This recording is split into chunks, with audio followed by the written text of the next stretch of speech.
یہ مشکلات جو سامنے کھڑی ہیں، ایک آپ کو پیغام دینا چاہتا ہوں، اور میں ان پاکستانیوں کو بھی جو 7.5 لاکھ پاکستانی ملک چھوڑ کے چلے گئے ہیں ان پچھلے 7 مہینے میں، اور یہ جو ہماری انڈسٹری بند ہو رہی ہے اور ہمارے انڈسٹریلسٹ بھی باہر جا رہے ہیں ملک سے، میں ان سب کو کہنا چاہتا ہوں کہ دیکھیں، جب قوم میں مشکل وقت آتا ہے نا، تو آپ چھوڑ کے باہر نہیں بھاگ جاتے، آپ کھڑے ہو کے مقابلہ کرتے ہیں اس کا، اور پھر مشکلیں حل ہو جاتی ہیں۔ ہمارے سے بہت برے حالات جرمنی اور جاپان کے تھے دوسری جنگ عظیم کے بعد، وہاں بھی تقریباً کوئی بلڈنگ ہی نہیں کھڑی تھی، فیکٹریاں تباہ ہو گئی تھیں، شہر سارے تباہ ہو گئے تھے۔ ان کی یہ سمجھیں کہ کوئی سوچ ہی نہیں سکتا تھا کہ ادھر سے کوئی کھڑا ہو سکتا ہے، لیکن وہ دونوں ملک چند سالوں کے اندر اپنے پیر پہ کھڑے ہو گئے۔ اور وہ کیوں کھڑے ہوئے؟ کیونکہ دونوں قومیں تھیں، انہوں نے بحیثیت قوم مقابلہ کیا۔ مشکل وقت کا قومیں مقابلہ کرتی ہیں، یہ نہیں ہوتا کہ جب مشکل وقت آتا ہے تو آپ ملک چھوڑ کے باہر بھاگ جائیں۔ تو میں اپنی ساری قوم کو کہنا چاہتا ہوں، ہم نے مل کے اس کا مقابلہ کرنا ہے۔ یہ جو ہمارے اوپر چور مسلط کیے گئے ہیں، ان کا ہم نے مقابلہ کرنا ہے، ہم نے باہر نہیں بھاگ جانا۔ میرے اوپر ہر دوسرے دن کوئی نیا کیس آ جاتا ہے، کبھی ڈسکوالیفائی کریں گے، کبھی اس کو نکال لیں گے، کبھی جیل میں ڈالیں گے، میری لوگوں کے اوپر کیسز ہیں، تو کیا ہم ملک چھوڑ کے تو نہیں باہر بھاگے؟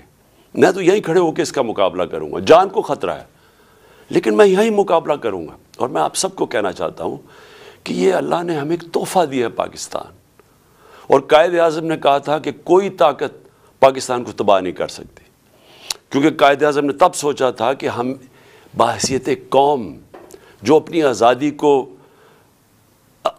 کو ایک سمجھتی ہیں کہ اللہ کی بہت بڑی نعمت ہے کہ ہمیں انگریزوں سے آزادی ملی، تو ہم بحیثیت قوم مقابلہ کریں گے، لیکن ہم قوم نہیں بن سکے۔ لیکن خوشخبری یہ ہے کہ پہلی دفعہ میں دیکھ رہا ہوں کہ میرا ملک ایک قوم بننے جا رہا ہے، اور اس لیے میں کہتا ہوں کہ ہم ہر مشکل کا مقابلہ کر سکتے ہیں۔ اپنے اداروں کو ٹھیک کریں۔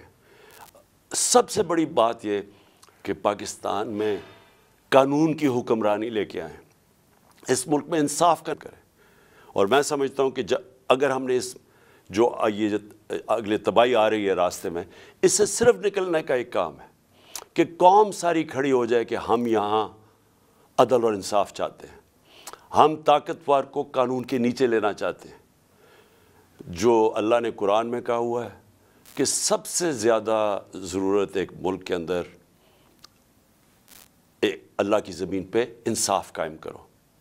نبی صلی اللہ علیہ وسلم نے بھی کہا ہوا ہے کہ بڑی قومیں تباہ ہوئیں جدھر طاقتور کے لیے چوری کرتا تھا تو اس کو نہیں پکڑتے تھے، کمزور کو پکڑتے تھے، وہ تباہ ہو جاتی تھی۔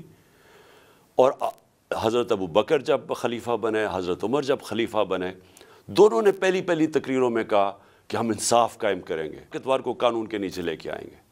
تو یہ ہم ساری قوم کو فیصلہ کر لینا چاہیے کہ اگر ہم نے اب اس میں سے نکلنا ہے، قانون کی حکمرانی ہوگی، جنگل کا قانون نہیں ہوگا جو آج پاکستان میں ہے کہ طاقتور چوری کرے اور معاف ہو جائے اور بیچارے غریب لوگ جیلوں میں ہوں، اور وہ چوری کر کے باہر پیسہ لے جائیں اور ہمارے پاس کوئی طریقہ ہی نہ ان کو پکڑنے کا۔ تو میں اب جس کے لیے میں نے آج یہ پریس کانفرنس کی ہے، کیونکہ پہلا سال تھا تو میں نے آپ سب کو تیار کرنا تھا ساروں کو، تاکہ میں بھی انشاءاللہ ٹھیک ہو رہا ہوں، تو ہم نے سب نے مل کے اب اس کا مقابلہ کرنا ہے۔ بھاگتے نہیں ہیں، مقابلہ کرتے ہیں۔ لیکن آج میں نے جو میڈیا ٹاک کیا وہ اس لیے کہ ہم نے جب سیلاب آیا پاکستان میں تو ہم نے پیسہ اکٹھا کیا۔ میں شوکت خانم کے لیے 30 سال سے پیسہ اکٹھا کر رہا ہوں، نمل یونیورسٹی کے لیے پچھلے 15 سال سے پیسہ اکٹھا کر رہا ہوں، اس سے بھی زیادہ 17 سال سے، تحریک انصاف کے لیے بھی 17 سال سے پیسہ اکٹھا کر رہا ہوں۔ میں ہمیشہ جو بھی پیسہ اکٹھا کرتا ہوں ساری چیزیں ٹرانسپیرنٹلی، شفافیت سے کرتا ہوں، اور میں ہمیشہ لوگوں کے سامنے سارے اپنے اکاؤنٹس رکھتا ہوں۔ تو جو ہمارا جو یہ کہہ رہے ہیں فورن فنڈنگ ہے، یہ جو الیکشن کمیشن ہے، وہ میں چیلنج کرتا ہوں آج کہ صرف ہماری پارٹی کے سارا فنڈ جتنی ہم نے پیسے اکٹھے کیے ہیں وہ سارا ڈاکیومنٹڈ ہے۔ 40,000 ڈونرز ہم نے ڈاکیومنٹ کیے ہوئے، جبکہ کسی اور پولیٹیکل پارٹی کا یہ نہیں ہے۔ اور اسی طرح جو نمل یونیورسٹی اور شوکت خانم کے کوئی چیک کر سکتا ہے ہمارے اکاؤنٹس، ہم سارا کچھ ٹرانسپیرنٹ ہے۔ تو میں جو ہم نے سیلاب میں پیسہ اکٹھا کیا تھا اس کی آج میں چاہتا ہوں ڈاکٹر ثانیہ آپ کو پریزنٹیشن دے سیلاب کے جو ہماری جتنا پلیجز آئے تھے ان میں سے کتنا ہم نے خرچ کیا، کتنا آگے کرنا ہے، جتنی ابھی پلیجز آنی ہیں وہ ڈاکٹر ثانیہ آپ کو بتائیں گی۔ میں صرف ایک چیز کہنا چاہتا ہوں کہ یہ جو سیلاب تھا اس نے پاکستان کے گورننس سسٹم کو پبلک کے سامنے لے کے آیا کہ کون سی حکومت نے کتنی تیاری کی تھی کہ اگر سیلاب جیسا ایک اوپر سے عذاب آتا ہے، ایک مشکل وقت آتا ہے تو ہم اس کا کیسے مقابلہ کریں گے۔ تو پختونخوا کا آپ یہ دیکھ لیں کہ انہوں نے جو نوشہرہ جو سب سے زیادہ ونریبل ہوتا ہے جب سیلاب آتا ہے، تو انہوں نے جو بندے ہماری حکومت کی دوران اربوں روپے کے جو بند بنائے تھے اس نے نوشہرہ کو بچا لیا۔ اس کے بعد جو پنجاب میں دو جگہ، ایک تونسا شہر، وہ اگر وہاں انویسٹمنٹ نہ اربوں روپے کی جاتی اس کی پروٹیکشن میں تو وہ ڈوب گیا تھا سارا۔ اور پھر جو لاہور کے اندر انڈر گراؤنڈ واٹر ٹینکس بنائے ہیں یہ ہمارے حکومت کے دوران، تو جب لاہور میں پانی آتا ہے وہ کھڑا نہیں ہوتا، وہ ٹینکس میں چلا جاتا ہے، وہ پانی سے پھر پودوں کے پانی دینے کے لیے استعمال کیا جاتا ہے۔